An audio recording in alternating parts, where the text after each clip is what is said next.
Hey, Pat Rigsby here, and we're on to our fourth part in our four-part series of creating your ideal business. So let's get to it. Welcome to the Fitness Business School podcast, the show for fitness business owners who want to grow their income, increase their impact, and improve their lifestyle. Be sure to listen till the end of this episode because we have a brand new special offer exclusive for listeners. So stay tuned. We've walked through the first three kind of sections of the framework that I use when I'm coaching somebody on creating or operating their ideal business. So let's move into the fourth part, and there are two pieces of that. The first is you must enjoy a flexible schedule if you're going to own your ideal business. Now, as I've mentioned, referencing startups, early stage businesses that I consider that launch stage, we all feel like our business owns us then, right? We've just created a more challenging job that places more responsibility on our shoulders, and frankly, it often provides us with less of an immediate reward. But over time, to have your ideal business, you need to move forward and begin creating some guardrails to determine how you're spending your time. Now, if you're on the path to owning your ideal business, you're going to have plenty of flexibility in your schedule. You're going to be able to take vacations. You're going to be able to coach your kids' sports teams or attend their scholastic events. You're going to have some weekend time off. You're going to have some evening time off. And frankly, in our industry, that's a lot that's doing pretty well. In fact, that's a level of flexibility that fewer than 5% of the owners in our industry ever get to because they're typically working opposite hours of traditional jobs because clients are coming to us before or after work usually. But remember, just because your business delivers a service to people coming in at hours or on days that you don't want to work, doesn't mean you need to be the person fulfilling all those services at that time. You can be the person facilitating or coordinating the delivery of those services. You can be the person empowering your team to deliver those services so you can step away when you want to enjoy a happy, fulfilling life as a business owner. So the ultimate schedule goal of having your ideal business is to be able to work more so on your terms. That doesn't mean you don't work. We have responsibilities. That's why I don't use the word freedom here.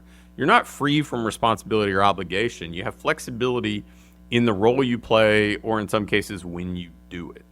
And if you're like me and so many of the other business owners that I know who've done pretty well and still had those ideal business guardrails in place, you're still really motivated and you still have a strong sense of purpose and you want to keep growing, you want to keep improving. So that doesn't mean you don't work. It's just you're now working more on your terms. You choose, you decide. To have your ideal business, you have to deliver real value, and that's what you provide in exchange for the compensation that people give you. When somebody says, I want freedom, what they're really saying is, I want flexibility, because freedom implies you aren't responsible for that value exchange. So remember, we are working on our terms. We want autonomy and flexibility, and frankly, as much as we can have.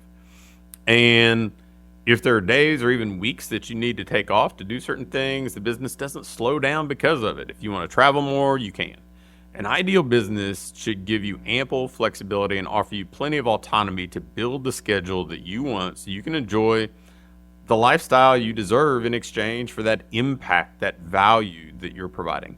That's really the ultimate goal of having an ideal business, to be able to have a massive impact for the people that you serve, the team you employ, but to do it in a way that provides you income and even wealth and a lifestyle that you actually like living. To marry with that, the other filter that I look through, and I pay a lot of attention to this one because, it's our business. We should be building something we really enjoy. So you must experience both personal and professional, underline professional satisfaction there.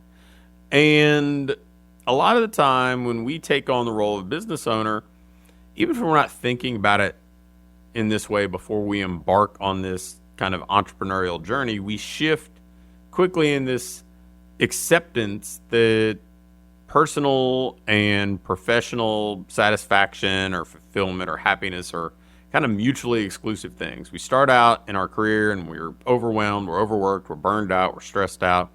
Start to wonder if we made the right decision. We take on all these responsibilities being a business owner, and we start to think about these sacrifices that we're making that all of us as business owners make. But again, we shouldn't be in a holding pattern. We shouldn't be resentful of others that are maybe a couple steps further along in their journey. We should learn from them. We should be inspired by them, and we should start working towards moving into a role where our business not only allows us to help others achieve their goals, but it is a catalyst for us achieving our goals. And that's really the last kind of piece of this framework that I use, this acceptance that we must pursue both personal and professional fulfillment, satisfaction, and success. It's the culmination of all the other pieces of this framework. Because if we fail at number 8, we're really not building our ideal business. We're not enjoying the life that we want to have as an owner for all the work that we're putting in, all the effort, all the time and energy and resources we've invested. So one of the things that I always want to remind people of is don't settle. Don't be willing to compromise this belief that you can have both personal and professional satisfaction simultaneously. In fact, if you're building your business the right way, and if you're strategic, and if you're adhering to those other pieces of this framework that I've talked about, you should have both. You should be working in a way that energizes and fulfills you. You should be working a schedule and playing a role that makes you happy and allows you to have a real powerful impact. And you should be compensated well for the value that you're providing. And if you're attracting the right clientele, you're going to be enthusiastic about going to work. If you're employing the right team, you're going to be happy to be around those people because you see how you've empowered them to execute on your vision and you want them to be successful. You're rooting for them too. And if you're doing these things that I've discussed, then it's this last kind of piece is tying all of it together. So again, don't settle, don't compromise on what you aspire to be. Take this last kind of piece and say, okay, this is the litmus test to whether or not we're really on the right track, or maybe we need to go back and re-engineer the business we're building. I know that most of the listeners who will be listening to this are not going to be in person with us at this upcoming mastermind meeting, and certainly there was a limited number of people at our boardroom meeting in the past, the members of that community. I would love to have you at a future meeting if you want to do a little bit of do-it-yourself work on your own, taking your own business and kind of running it through this filter of what we've covered in these 4 episodes. You're going to be able to see, hey, these are my opportunities for improvement. These are the gaps that I have. These are the places that I can really make some meaningful changes fast and see some real progress.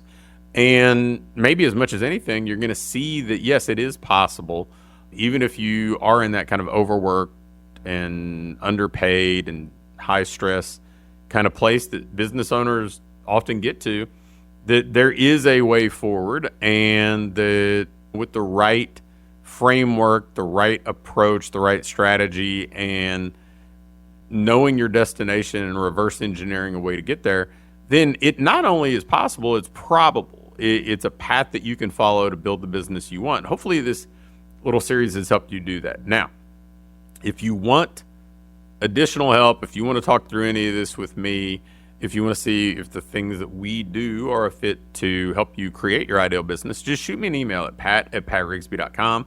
I would love to talk with you about what you want to build and how I can help you do it, or how we can partner with you to create your ideal business. Thanks for listening to this episode of the Fitness Business School. Before you go, I have a quick announcement.